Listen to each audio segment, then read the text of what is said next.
নাবালকের পক্ষ থেকে কোরবানি করা যাবে কিনা? আমরা তো প্রাপ্তবয়স্ক যারা, এদের কথা শুনলাম যে আপনি সুস্থ থাকলে, আপনার উপরে নেশাব পরিমাণ মাল থাকলে কোরবানি ওয়াজিব হয়ে যাবে।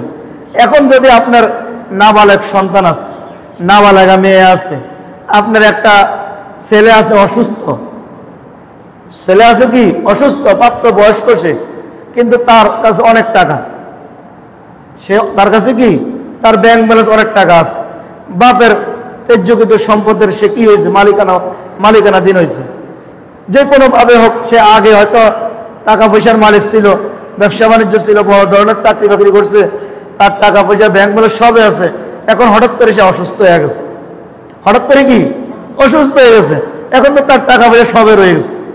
এই ক্ষেত্রে এই অসুস্থ ব্যক্তির উপরে কোরবানি ওয়াজিব হবে কিনা?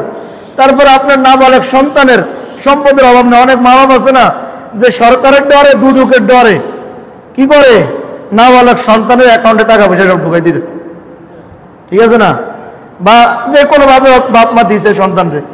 এরকম যদি কোনো সন্তান, নাবালক সন্তান যদি টাকা পয়সার মালিক হয়, নেশাব পরিমাণ মাল তার থাকে, কোনো অসুস্থ ব্যক্তির থাকে, তাহলে এদের কোরবানির মাসালা কি? এদের কোনো কোরবানি এদের উপরে কোনো ওয়াজিব না, এদের উপরে কোনো মাল থাকা শর্ত, টাকা পয়সা থাকা শর্ত, এদের উপরে কোনো কোরবানি ওয়াজিব না।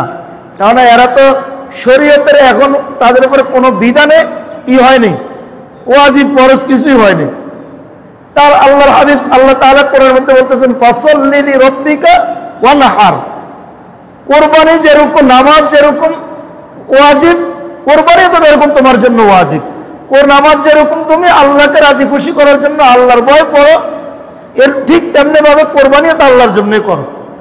নামাজ যেরকম তুমি দুনিয়ার কারোর জন্য করো না, পড়ো না, কোরবানি তো এরকম দুনিয়ার কারোর জন্য করো না।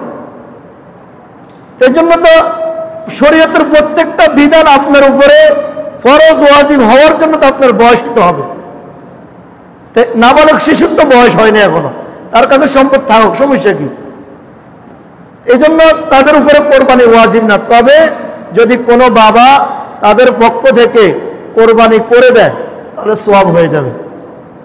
যদি কোনো বাবা তার নাবালক সন্তান, ছেলে হোক মেয়ে হোক, বা তার অসুস্থ সন্তানের পক্ষ থেকে যদি কোরবানি করে দেয় তাহলে কোরবানি আদায় হয়ে যাবে।